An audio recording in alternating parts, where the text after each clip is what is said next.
tal? Gracias por acompañarnos nuevamente en Con los Refugiados. El día de hoy vamos a hablar de cómo se cubre el tema de las personas refugiadas, de las personas migrantes a través del fotoperiodismo. Para ello, el día de hoy me acompañan dos fotoperiodistas muy reconocidos. Está con nosotros Encarni Pindado, fotógrafa, fotoperiodista independiente. Hola, Encarni. Hola, ¿qué tal? ¿Cómo estás? Y tenemos también con nosotros a Javier García, él también fotógrafo independiente. Muchísimas gracias por estar con nosotros. Hola, gracias por la invitación. Me interesa mucho que hablemos hoy de pues cómo se cubre el tema de las personas migrantes, de las personas refugiadas a través de las lentes, pero antes de que hablemos sobre esto, quisiera hablar de cómo ha ido cambiando el fenómeno migratorio en México y un poco ver por qué está el ACNUR aquí en México.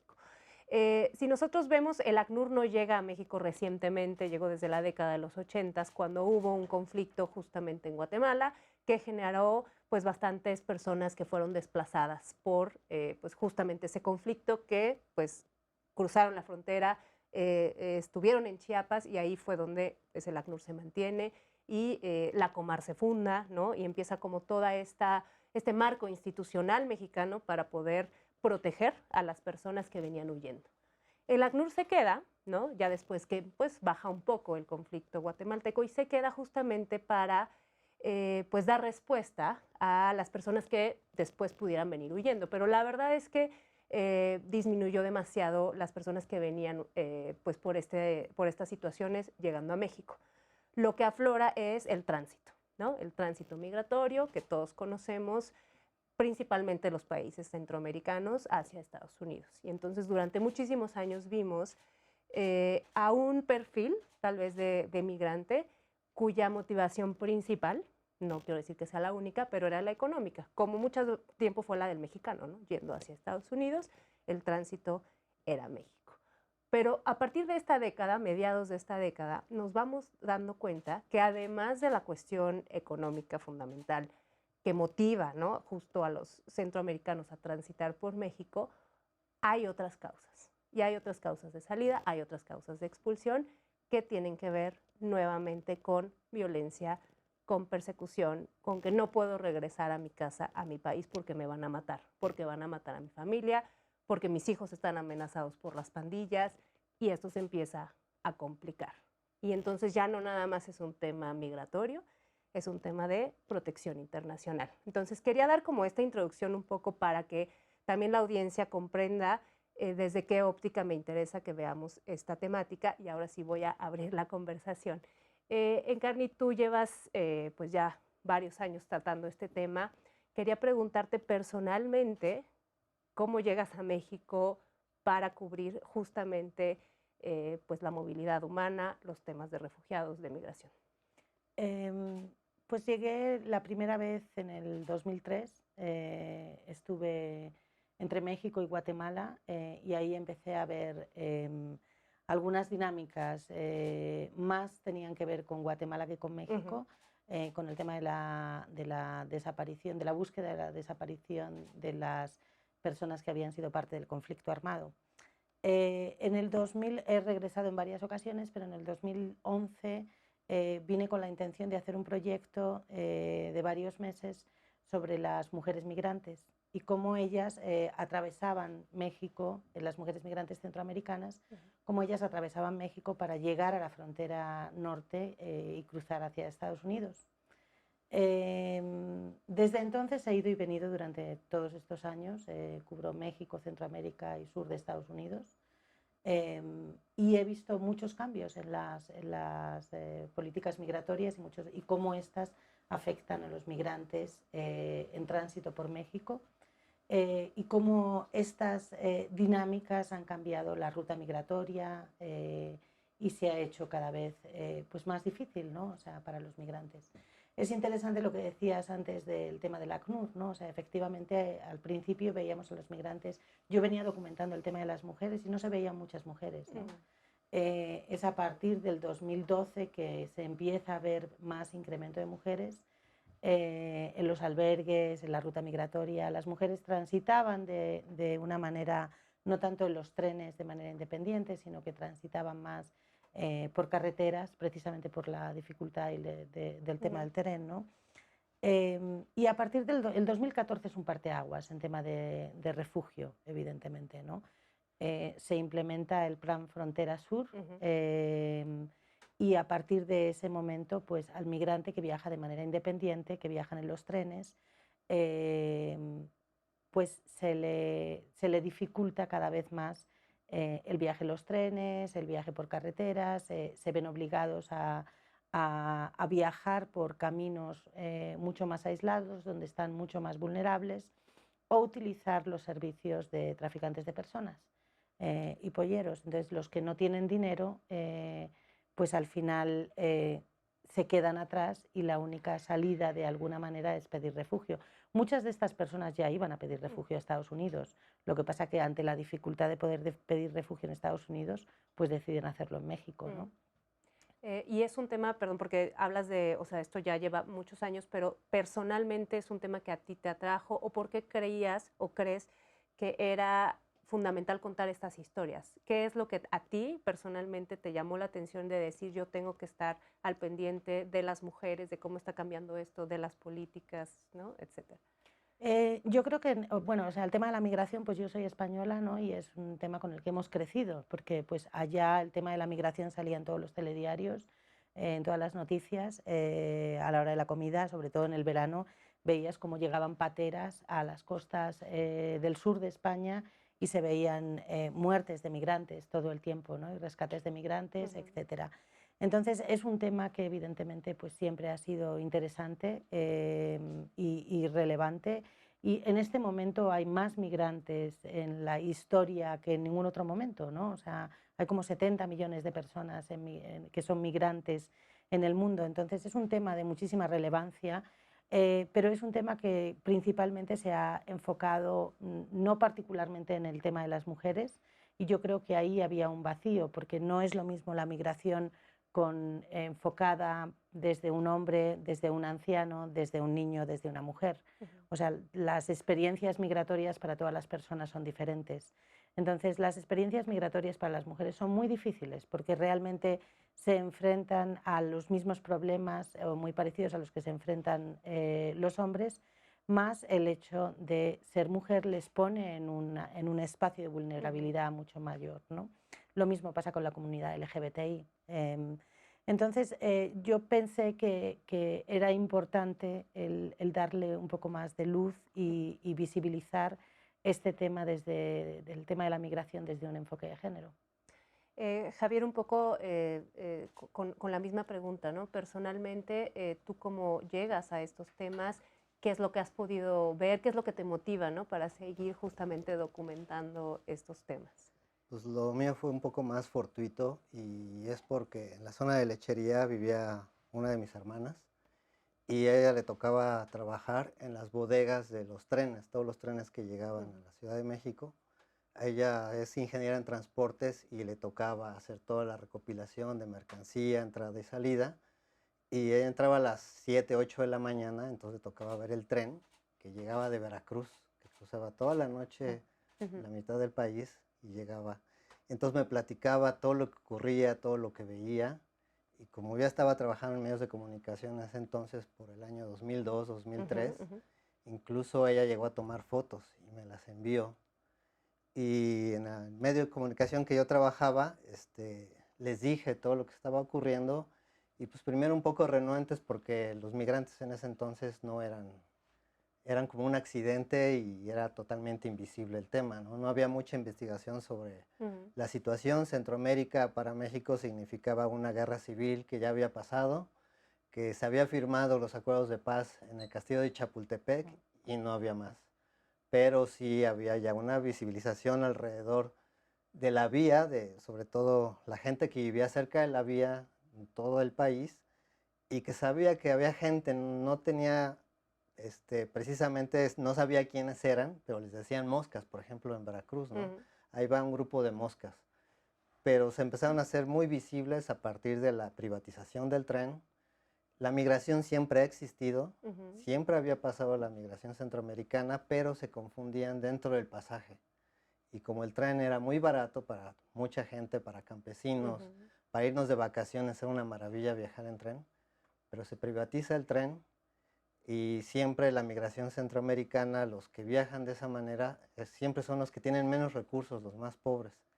Y sí había un tema sobre pobreza, es un tema sobre pobreza. Los más pobres son los que viajan en el tren y los que tienen acceso a más recursos o que tienen familiares en Estados Unidos y tienen más posibilidades, pues pagan al pollero de una manera que les rinde frutos de una manera más segura, ¿no? Pueden viajar en carretera, incluso pueden viajar en avión, con pasaporte falso, con visa falsa, porque todo se puede con dinero, ¿no? Entonces, pude ir a lechería cuando empecé a detectar con compañeros que cubren la nota roja, que ellos ya hacían fotos y hacían reportes de accidentados en el tren. Y era gente que se caía, que gente que no tenía papeles, entonces no se sabía y no sabíamos dónde terminaban esos cuerpos. Entonces empecé a acercarme hacia el norte de la ciudad, acercarme a la vía y empecé a detectar ese tipo de cosas y lo conjugué con las imágenes y lo que me platicaba mi hermana que veía muy temprano con estos accidentes de gente que se caía del tren y que se quedaba sin un pie o que moría, ¿no? Porque mucho eso ocurría y empecé a ir a la zona de lechería y hablar con la gente y efectivamente eran hondureños, muchos jóvenes, niños viajando solos, pocas mujeres también, eso sí, pero la mayoría hombres y empezar a hablar con ellos y incluso muchos me dijeron que por qué hacía fotos, ¿no? O cuál era mi fin. Todavía no era un tema tan delicado como el que es ahora, no nada más el tema de refugiados, sino también el hecho de emigrar. Y los medios de comunicación sí han jugado un papel muy importante tanto en visibilizar el tema como también en poner en riesgo, ¿no? Y algo que estábamos acostumbrados antes dentro de los medios, hacer una conferencia de prensa, ir a un evento cultural, entonces ya cuando hace uno foto en temas sociales, en temas de refugio, en temas de clandestinidad de la gente, entonces sí ya hay que pensarle un poco, ¿no?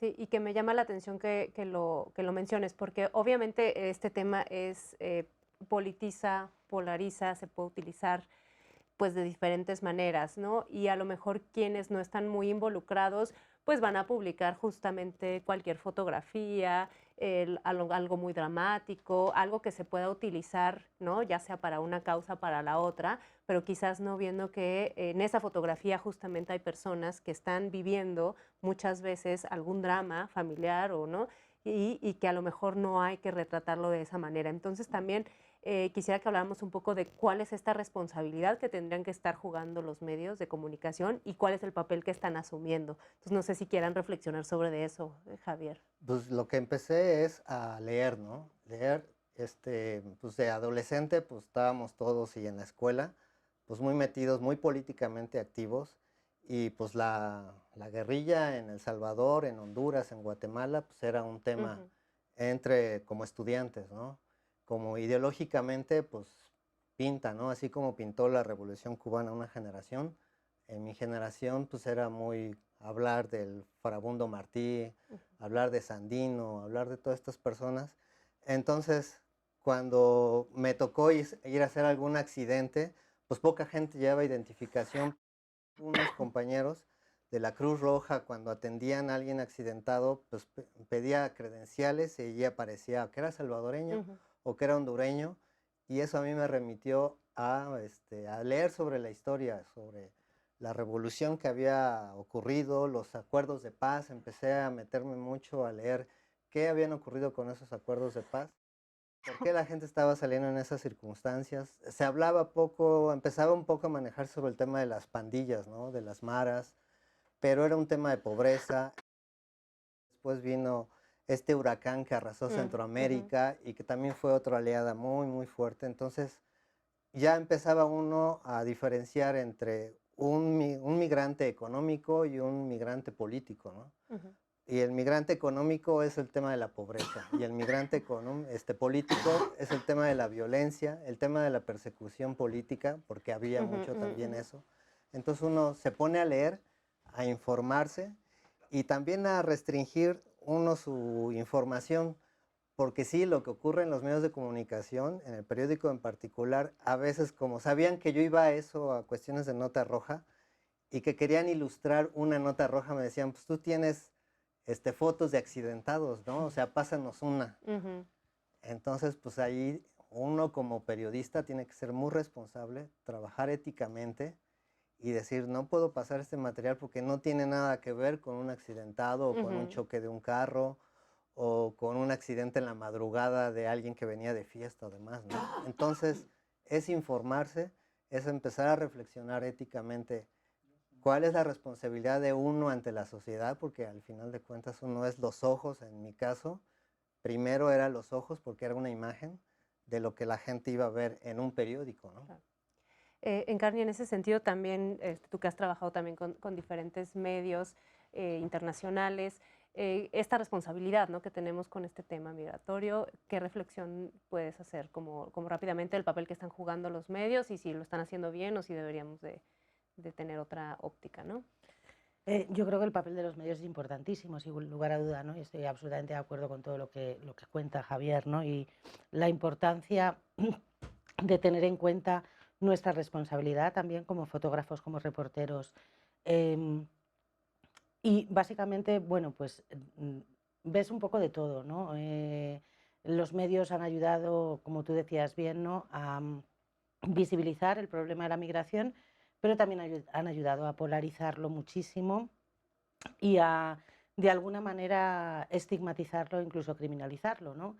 Es interesante ver cómo se ha utilizado el tema de la migración, por ejemplo, en Inglaterra, para generar el discurso del Brexit, cómo se ha utilizado en Estados Unidos, especialmente Trump, ¿no? En momentos muy específicos, para poner tropas en la frontera y decir nos vienen a invadir justo antes de que haya elecciones.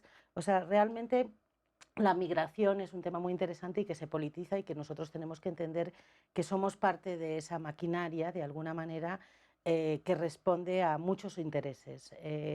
Y evidentemente pues tenemos un montón de responsabilidad en todo eso, ¿no? Y responsabilidad desde la protección de la persona que estamos, de la que estamos hablando, cuándo se puede mostrar una cara, cuándo no, cuándo se puede decir de dónde es esta persona, cuándo no, qué parte de la historia puedes contar y cómo contarla, y cómo acercarte a las personas vulnerables, porque también las personas vulnerables pues tienen unas necesidades específicas, y no se trata de revictimizarlas, se trata de ayudar a contar su historia para que su historia se entienda desde la importancia, ¿no?, de por qué esta persona migra, y que de alguna manera se visibilicen toda la problemática alrededor, que es muy compleja, de la migración de cualquier persona, ¿no?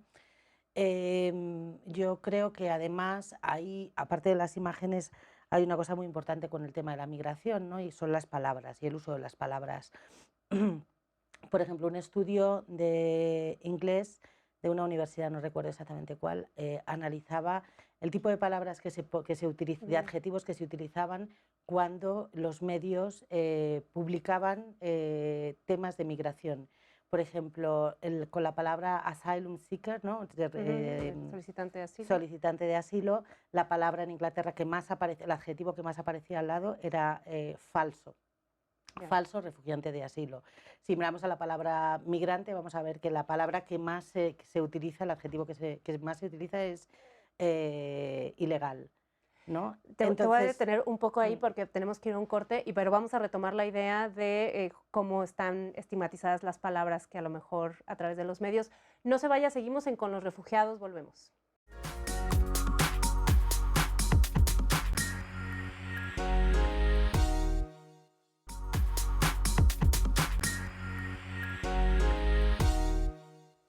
¿Qué tal? Seguimos en Con los Refugiados. El día de hoy estamos con dos fotoperiodistas que se han especializado en cubrir el tema migratorio en México y en Centroamérica. Estábamos hablando antes de que nos fuéramos al corte con Encarni de pues alguna estigmatización de las palabras, ¿no? Hablábamos de cuando se buscaba asylum seeker en Inglaterra, que es solicitante de asilo, que eso asociaba a la palabra falso, es decir, que no había pues legitimidad, ¿no?, en un solicitante de asilo, o que un migrante, la palabra que más fácilmente se asociaba era ilegal, nuevamente como criticando si la gente tendría derecho o no a moverse, ¿no?, de un lugar a otro, y de la responsabilidad de los medios de comunicación. El año pasado, todo este año y el pasado tuvimos el fenómeno de las llamadas caravanas. En ACNUR procuramos no usar el término caravana porque creemos que justamente pues no favorece a veces esta situación, pero cuando veíamos a veces las imágenes en algunos medios de comunicación de mucha gente generando como problemas de seguridad pública, ¿no?, en un parque, a lo mejor con basura y tal, pues no es una imagen que favorezca o que transmita algo positivo, por el contrario. Y entonces quedábamos como con un poco de duda. Bueno, estas son las imágenes que tendríamos que estar viendo, o más bien tendríamos que estarnos enfocando en las personas. Yo sé que tú estuviste también cubriendo algo de caravanas, ¿no? Y quería un poco que nos platicaras esa experiencia, qué fue para ti, qué era lo importante para ti para retratar en en esas circunstancias, ¿no? Em, bueno, la caravana efectivamente fue muy compleja, ¿no? O sea, implicó muchísimos challenges por diferentes cosas, ¿no? Em, pero pues efectivamente al principio la primera caravana que se hizo fue en abril, con aproximadamente 1000 personas que llegan hasta Matías Romero, y a partir de ahí se empiezan a llegar en autobuses, se les empieza a dar un permiso de tránsito por México, ¿no? Y entonces muchos se van de manera personal, de manera propia, y los que, de nuevo, como tú decías, ¿no?, los pobres, los más pobres de todos, ¿no?, pues se quedan porque no tienen opción, no tienen ni para el boleto de autobús. Y finalmente, llegando a la Ciudad de México, agarran el tren. En esas primeras caravanas, en realidad, pues íbamos en los trenes, íbamos como 5 reporteros, no había más. Había reporteros cuando llegábamos a los lugares, pero realmente no había muchos, ¿no? Y en el tren prácticamente nadie, éramos 5 en total, ¿no? 5 reporteros. Em, en ese sentido era como pues complicado, precisamente, ¿no? O sea, subirte a un tren, bajarte, etcétera. Pero pues intentábamos, había esa complicidad, y no era tan grande el número, eran como 700 personas, y entonces había esa complicidad de poder acercarte más a las personas, saber de su caso, etc. Para cuando se hace la siguiente caravana en noviembre, octubre, noviembre, ¿no?, ya los números son muchísimo mayores, y luego viene otra y otra y otra, ¿no? Y entonces, y empiezan a llegar absolutamente todos los medios, ¿no? En el momento, bueno, ya en la primera, en abril, a partir de que tuitea Trump, pues empiezan a llegar todos los medios. Y entonces sí se empieza a hacer un poco más complicado, ¿no? Y sí, yo creo que hay puntos, y cada medio tiene su propia agenda, y cada medio tiene su propia línea editorial, y cada uno quiere que, o sea, ves cosas complejas, ¿no? Veíamos, por ejemplo, un medio importante de Estados Unidos que andaba buscando a terroristas islamistas, ¿no? Claro. Y entonces decías, pues yo no he visto ninguno por aquí, pero pues no sé, síguele buscando. Buena suerte. Entonces, ves gente que tiene una agenda, ¿no? Y yo creo que eso es complicado, tener una agenda, porque al final, cuando tú vas documentando una historia así, lo importante es estar abierto y entender que la agenda la generan ellos, no nosotros, ¿no? Y luego sí hubo cosas terribles, ¿no?, como por ejemplo la viralización de un vídeo sobre la mujer que come frijoles y se queja de que no son buenos, porque los pobres no tienen derecho a quejarse de lo que les dan, ¿no? Entonces, pues como no tienen derecho a quejarse, se hace viral. Y el tema de la basura, o el tema, hay muchos temas, ¿no?, que se generaron en la caravana y que fueron muy complejos, y que los medios de alguna manera los utilizaron como para, porque como son muchos días cubriendo, también como tenían que sacar otro tipo de notas diferentes a la de la persona, y el refugio, y qué es lo que está buscando, y cuál es la violencia de la que huye, etcétera, ¿no? Entonces, como que dio pie a hacer notas alternativas que no fueron de repente tan importantes, pero que generaron un discurso muy negativo, ¿no? Y yo creo que desde Estados Unidos también se generó como una línea muy, muy dura, ¿no? Claro. La importancia de contar las historias, Javier, no sé tú con qué te has encontrado o qué te ha llamado la atención de estas personas que pues has logrado fotografiar, con las que te has logrado pues entablar una conversación, porque no basta con tomar una fotografía. Lo que más te llama la atención de por qué están saliendo, qué es lo que están dejando, la dificultad, ¿no? También de tomar esta decisión de lo dejo todo. No sé si nos pudieras comentar un poco de eso. Sí, lo más es dejar sus casas, ¿no? Y que son historias tan comunes como la mía o como la de tíos. O sea, vengo de una familia campesina y muchos de los que vienen ahí, o sea, o son albañiles, o son campesinos que labran la tierra, que cortan café, que cortan caña, y pues mi familia es lo mismo, ¿no?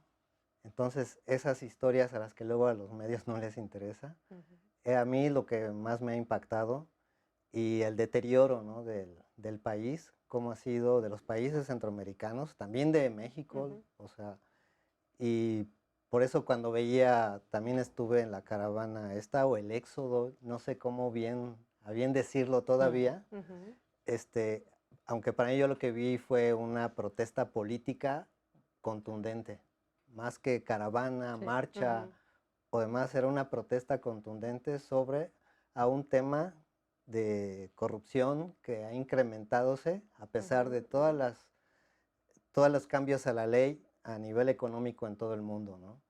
Ese tipo de cosas son las que me han llamado mucho la atención, que son iguales a mí o iguales a mi familia, con las mismas historias, con los mismos deseos de vivir bien, de querer vivir bien, de querer ser felices.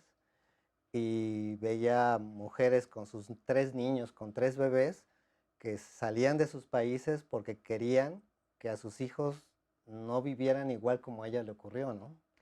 Sí, este deterioro que mencionas, ¿no? Porque a veces se puede pasar por alto, pero si uno lograra ponerse en los zapatos de esas familias o de Sí. esas personas y que ver que no solo lo económico no está marchando bien, sino que además ahora tengo que pagar una extorsión y además mi hijo ya no puede ir a la escuela porque ya lo están esperando Sí. los pandilleros y la mamá está comprometida de que si no hace ciertas cosas, su familia está en peligro.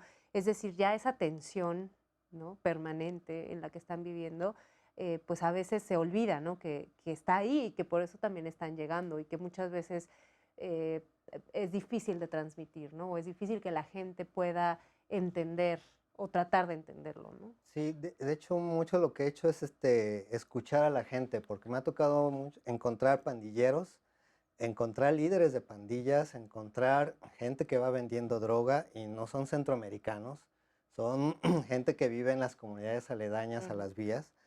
Y es escucharlos, porque también tienen una historia y tienen una razón de ser y por algo están ahí. Acuerdo que hace como unos 5 o 6 años, una de las mujeres de la patrona, estas mujeres que están en Veracruz, decían que pareciera que el crimen organizado está mejor organizado que el gobierno, porque si la gente se mete a esos temas, los chamacos se meten a esos temas, es porque el gobierno, que son los responsables de brindar educación y brindar buenas cosas a la población, no lo está cumpliendo, no ofrece ni siquiera educación y ni siquiera trabajo. Y si vienen estos grupos y les ofrecen dinero, entonces pues la gente lo que requiere es educación y requiere trabajo. Entonces quien se los da son estas bandas o son estos líderes que se dedican a cooptar toda la juventud que no tiene oportunidad de estudiar y son endebles, ¿no? Entonces lo que buscan es una oportunidad y mejor se las está dando el crimen organizado y no se las está dando los programas de gobierno donde firman acuerdos, firman protocolos con otro país y dónde están esas firmas o qué significa esa firma.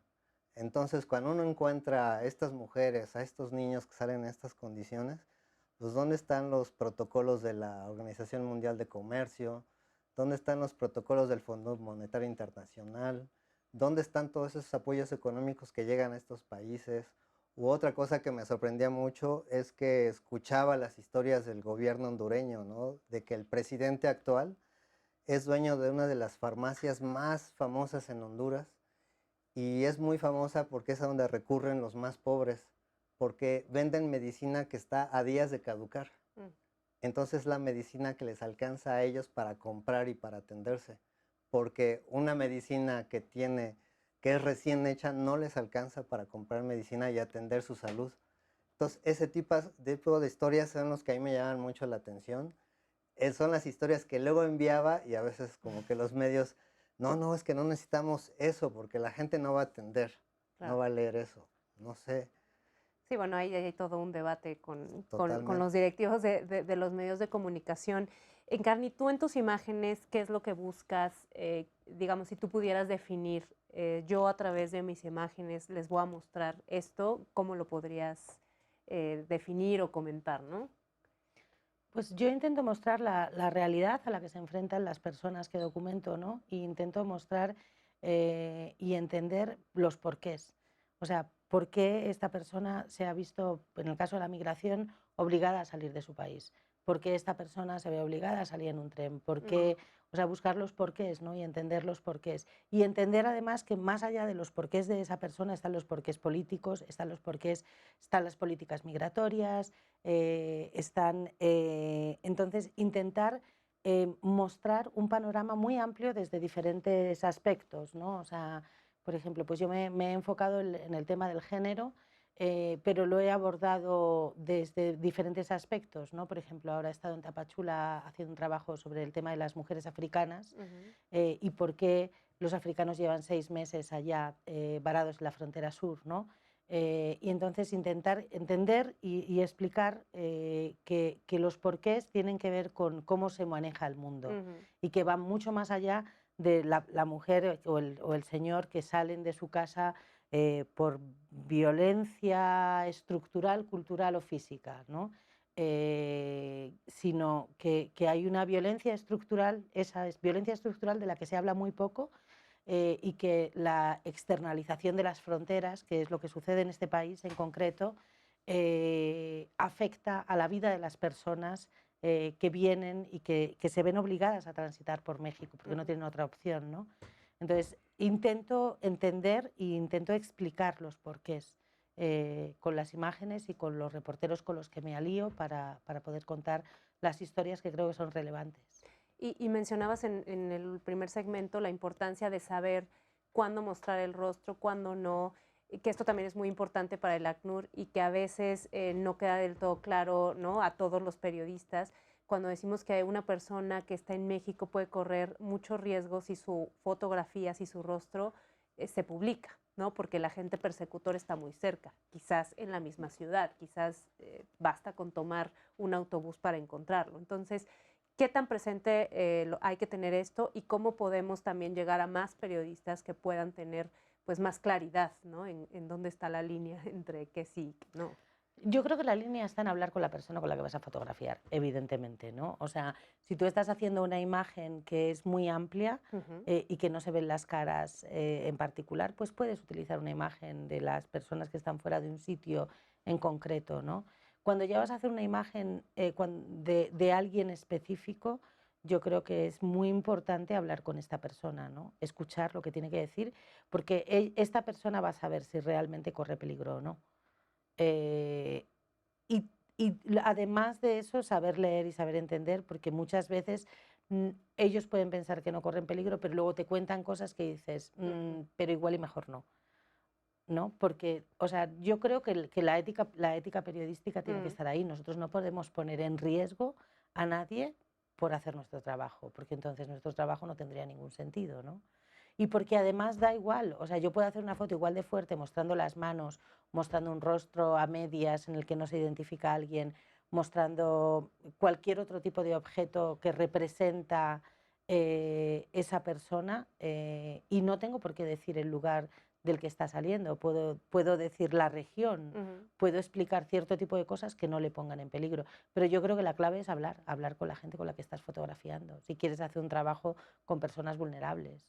Claro, y ojalá que este mensaje pueda llegar porque sí, justamente de pronto no se puede entender la dimensión que puede cobrar que haya alguna persona cuyo rostro salga y que pues de pronto pueda tener circunstancias desafortunadas. Vamos a ir a otro corte y regresamos con los refugiados. No se vayan.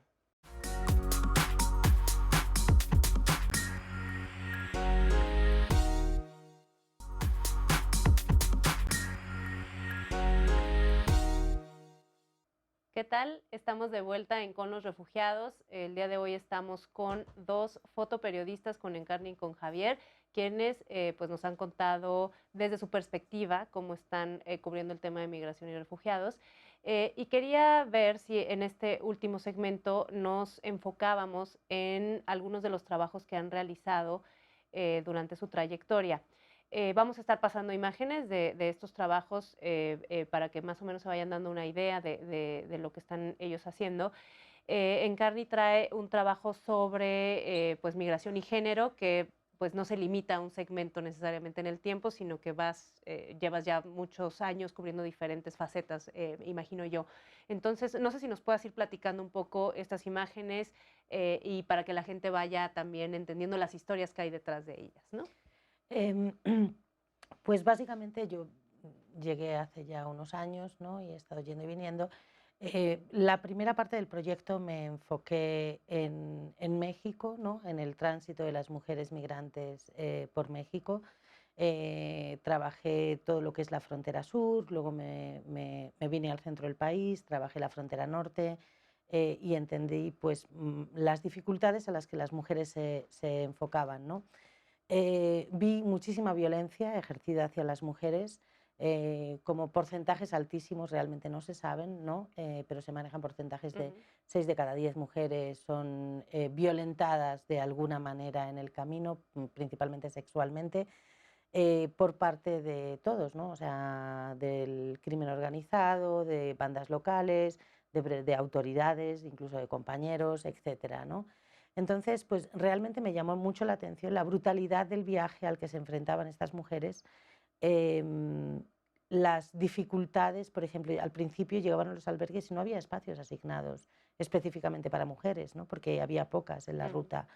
En los trenes intentaban pasar lo más invisibles posibles porque el hecho de ser mujer les ponía en una vulnerabilidad terrible, ¿no? Entonces, pues se tapaban, se ponían gorros, etcétera, ¿no? Para pasar lo más desapercibidas posibles. Cosas inimaginables, también pensamos que solamente pues, te pueden violar, ¿no? Pero realmente hay muchas otras cosas en el camino que te puede suceder como mujer, ¿no? Están las desapariciones, están los asesinatos, está la trata de personas, en fin, realmente es brutal, ¿no? El viaje a través de México cuando eres mujer y cuando no tienes, pues cuando lo haces de manera independiente es muy duro, ¿no? Entonces, quise entender por qué estas mujeres pues se aventaban un viaje tan difícil, ¿no? Y entonces me fui a Centroamérica a intentar entender los porqués. Y entonces en Centroamérica descubrí que había también muchísima violencia, no solamente la violencia física de las pandillas y de las autoridades, de gobiernos fallidos, de empresas multinacionales que explotan los recursos naturales y expulsan a todas las personas que viven en ellos, de las grandes compañías, de las maquilas que explotan el cuerpo de las personas, ¿no? De miles de maneras por 3 pesos la hora. Y entonces como estas personas, pues al final seguía habiendo esa violencia, ¿no? Pues la violencia al final ha terminado siendo la columna vertebral del proyecto, ¿no? En Centroamérica la violencia cultural, la violencia física, la violencia estructural, ¿no? Pues ha marcado también todo este proyecto. Y finalmente ahora estoy trabajando más en Estados Unidos y entonces en Estados Unidos veo más de lo mismo, ¿no? O sea, como mucha gente sí consigue llegar y consigue trabajar y consigue pagar su deuda, pues llegar a Estados Unidos para mucha gente no es gratuito, vale miles de dólares que se pagan a traficantes de personas coludidas con todo tipo de autoridades y entonces cuesta muchísimo dinero pagar eso, pero aparte los trabajos a los que tienen acceso, por ejemplo, yo ahora tengo una beca del International Media Women Foundation para desarrollar un proyecto sobre la explotación en la agricultura, al campesinado, y te das cuenta de que el 60% de la gente que pone un plato de comida a las personas en Estados Unidos son migrantes documentados, migrantes indocumentados, refugiados, etcétera, ¿no? Y es uno de los trabajos más peligrosos, de las industrias más peligrosas, donde la gente importa muy poco y se les paga muy poco y se les explota muchísimo. Entonces, como esta dinámica, ¿no?, de la violencia, desde el origen hasta el destino, hasta el retorno forzado, pues es una dinámica en la migración, ¿no?, del que algunas personas consiguen escaparse, pero otras no. Claro. Javier, el proyecto que tú traes es el de la cocina de las patronas, estas señoras, ¿no?, que justamente se han dedicado pues a ayudar y abastecer de alimentos y otras cosas, ¿no?, a quienes van en la ruta. Cuéntanos un poco de este proyecto. Sí, es un documental, es un largometraje que terminé en el 2016 y entramos en una etapa después de festivales y más cosas para darlo a conocer, pero lo inicié hace cerca de 12 años ya, y justamente buscando de otra manera paralela el tema sobre la migración, sobre la solidaridad y demás, porque sí, el tema de la violencia dentro de la migración es cansada, ¿no? A veces llegaba a mi casa después de haber ido a una frontera o de haber estado en lechería o demás y no lograba uno dormir.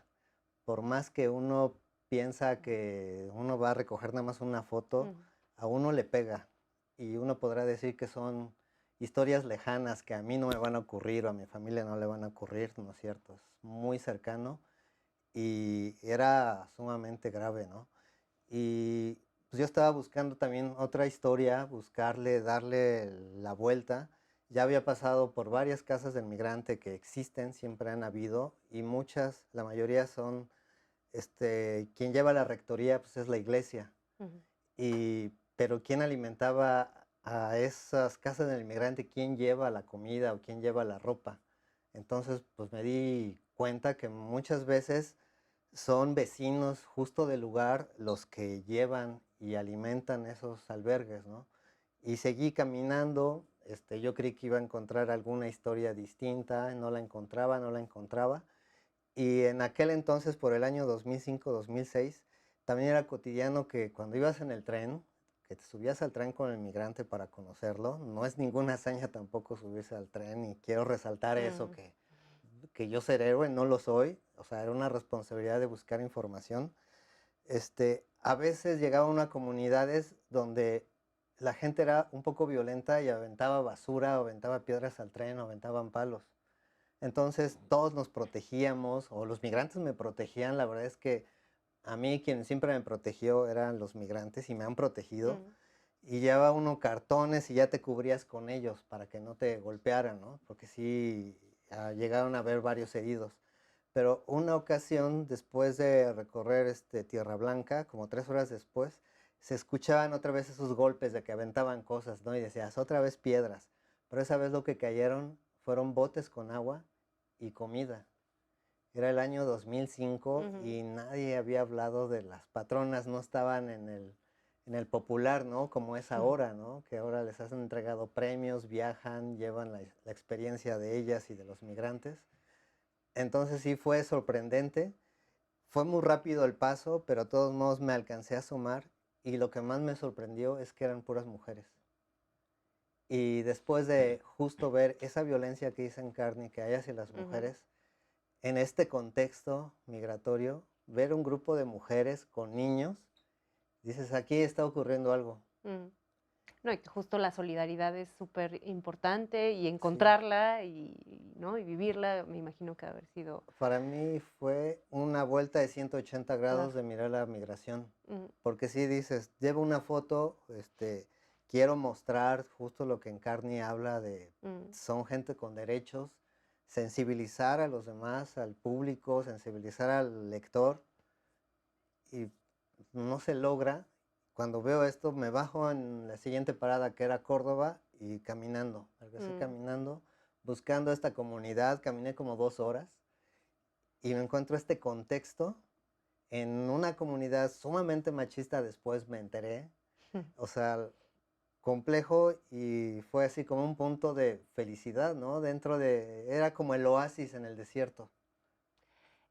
Seguramente hay ya sea fotografías o imágenes que hayan tomado o personajes, ¿no? Con los que se hayan topado que los han marcado también. Si les preguntara y si les viniera a la mente, a ver, esta persona que conocí en tal año y que por ella saqué tal fotografía y que quisieran contar esa historia ahora, no sé si la tengan ahora en la mente. Sé que han tenido trabajo y han lidiado con demasiadas personas, pero siempre hay algo que se nos queda. No sé si, Encarni, tengas por ahí alguna historia a la mano y en la mente. Bueno, historias hay muchas, ¿no? O sea, realmente es difícil elegir, ¿no? Pero, por ejemplo, pues a la mente se me viene la historia de una chica guatemalteca que estando, fuimos en Navidades, no me acuerdo qué año era, ¿no? Al albergue de Ixtepec, Oaxaca, había pues varias mujeres y ahí nos quedamos unos días, ¿no? Iba con otra compañera, nos quedamos unos días allá y había una chica guatemalteca allá que pues me contó, ¿no? Que se había puesto esta inyección que luego pues en los medios salía como la inyección anti-México, ¿no? Y yo había oído hablar mucho de ello, pero realmente nunca me había encontrado con alguien que lo hubiera hecho de manera consciente, ¿no? Y entonces, pues sí, ella me dijo, ¿no? Como no, si yo me puse esta inyección anticonceptiva porque pues mi amiga ya había hecho esta ruta, ya le había pasado todo esto y me recomendó que me pusiera esta inyección por si me violan, por lo menos no quedarme embarazada. Y la verdad que esa historia me impresionó mucho. Luego terminé viajando en una camioneta con ella hasta Puebla. Me acuerdo que antes de marcharse se arrodilló delante de, pues son muy creyentes, ¿no? Y siempre te dicen, ¿no? Como, pues yo voy con Dios, ¿no? Aunque tú sabes que con Dios desgraciadamente no van todos, ni se acuerda de todos. Y entonces, pues esta chica la verdad que sí que me impresionó mucho su fortaleza y cómo, qué tiene que haber detrás de alguien para saber que, para tomar la decisión de ponerte una inyección anticonceptiva y decir, bueno, me voy a un viaje en el que posiblemente me violen, pero aún así lo voy a hacer, ¿no? O sea, esa historia, por ejemplo, me llamó mucho la atención y me llamó mucho la atención también una historia de una chica mexicana en la frontera de Nogales que acaba de ser deportada y decía que iba a volver a intentarlo. Y me acuerdo que me dijo, ¿no? Como no hay ni desierto lo suficientemente grande, ni muro lo suficientemente alto que me separe de mi bebé, que está del otro lado, me acaban de echar para atrás y voy a cruzar aunque me muera en el camino, ¿no? Y esta determinación y esta fuerza que tenían estas mujeres, la verdad que es impresionante, ¿no? Sí, no, definitivamente, y que quizás muchas mujeres con esta historia que mencionas del bebé podrían entenderlo también. O sea, aunque no estén en esa circunstancia, se pueden imaginar estar, ¿no? Javier, no sé si también te preguntara por algún personaje o alguna imagen, ¿tú cuál rescatarías? La de Doña Leo, de las patronas, que es la madre de todas estas mujeres, que fue quien detonó, después de que a 12 de sus hijas las manda un día en la mañana por el desayuno y regresan sin el desayuno porque dieron ese desayuno al tren allá por el año de 1995. Entonces después estuve hablando, cuando conozco a la señora 2005 más o menos, yo me dediqué a hablar con ella. La señora fue muy empática conmigo y yo con ella porque además me habló mucho de historias del campo, de historias de su infancia, de las cuales mi abuelo materno me hablaba allá en Veracruz. Y una que me acuerdo así muchísimo, porque una vez le dije, ¿por qué da de comer al tren? ¿Por qué le da a los migrantes en el tren?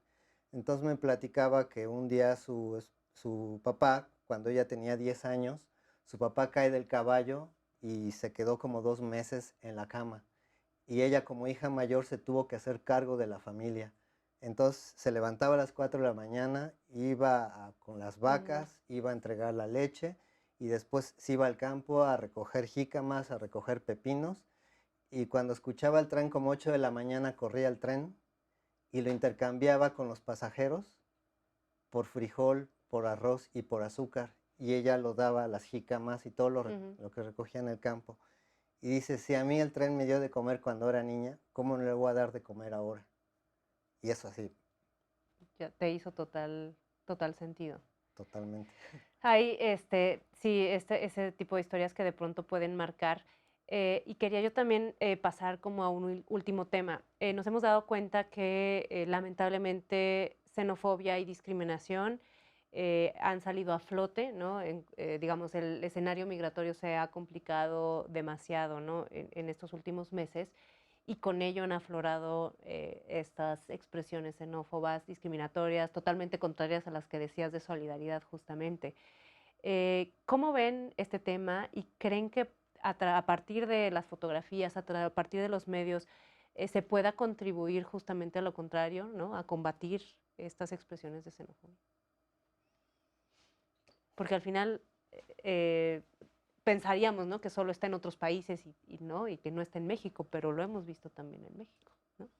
Sí, yo creo que desgraciadamente hubo un antes y un después a partir de los movimientos de personas que hubo el año pasado de manera independiente, ¿no?